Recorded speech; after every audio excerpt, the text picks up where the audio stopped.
Faroe Islands are volcanic islands, on Atlantic Ocean, between Iceland and Norway, and at north of Scotland. On the world map they are only a dot. Faroe Islands are 18 islands. The islands are a self-governing island territory of Denmark, although they politically aim for higher independence.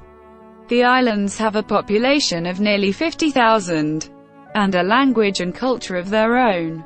When visiting the Faroes, you are never more than 5 kilometers (3 miles) away from the ocean.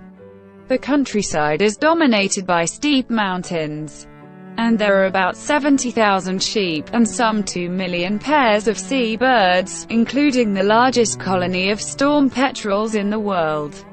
The Faroe Islands are undeniably beautiful, green, rugged and windswept. Most visitors to the islands come between early July and late August. Nature is always in front of you. In Faroe, light and clouds conspire to create an ever-changing landscape. The Faroe serves of nature on a big scale, but the capital is one of the smallest in the world.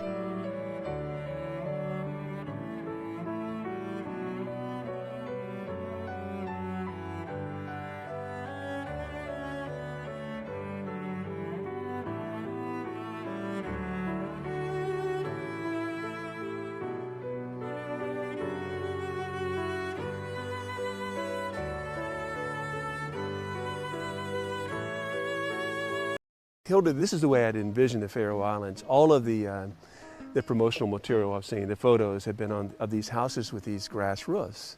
Is it typical for?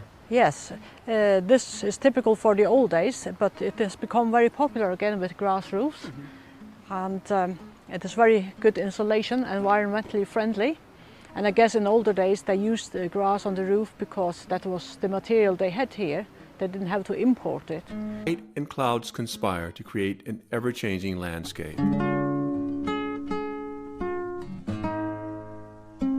The Faroes serves up nature on a big scale, but the capital is one of the smallest in the world. Hilda, how many people live in Tórshavn? It's approximately 20,000 and just under 49,000 in all in the Faroe Islands. Okay.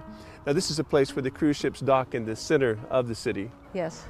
It takes less than 5 minutes to walk to the city center. So Hilda, Tórshavn is a lovely mix between the old and the new. Yes, it is. And we are actually walking down. This was the main street earlier, 200-300 years ago. This is the part of the old town. Yes, that house is now the government. The government has the administration out here. The Prime Minister has his office out here. The government hasn't been mowing their roofs, it doesn't look like. No, you don't actually have to mow it.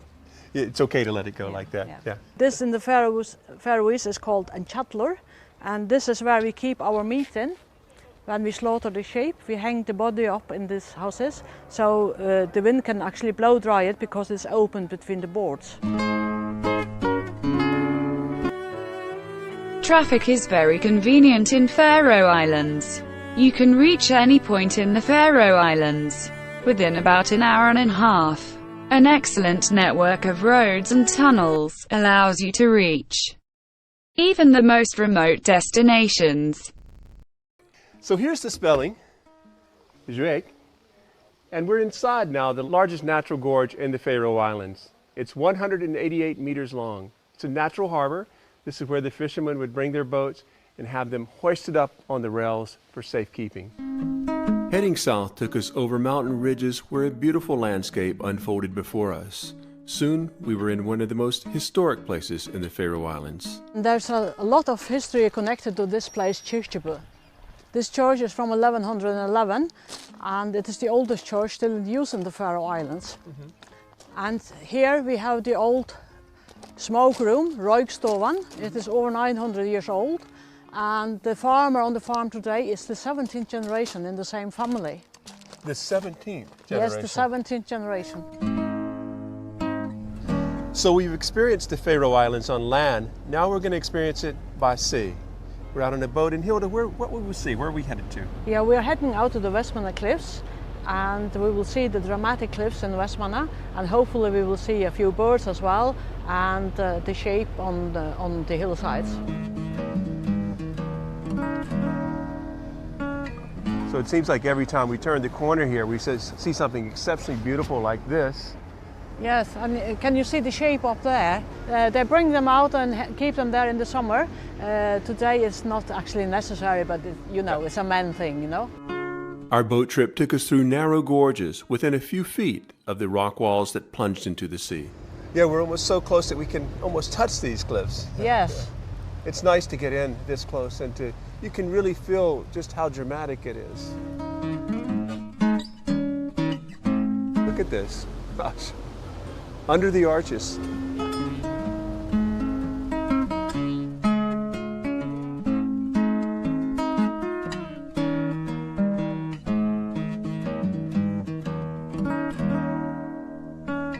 Well, Hilda, it's time to say goodbye. It's a little hard for me to leave this place because it's so beautiful. It's created some really lasting impressions for me. These stunning landscapes we've seen, the very vibrant culture, and thank you very much for showing us around the Faroe Islands. You're welcome, and you're always welcome back another time. Thank you. Farewell, og tak for gjestfri. From its rugged peaks, dramatic valleys and cliffside waterfalls, the Faroe Islands is a country that'll be forever seared in your memory, once visited. It's one of those countries that you can't actually believe exists until you visit it.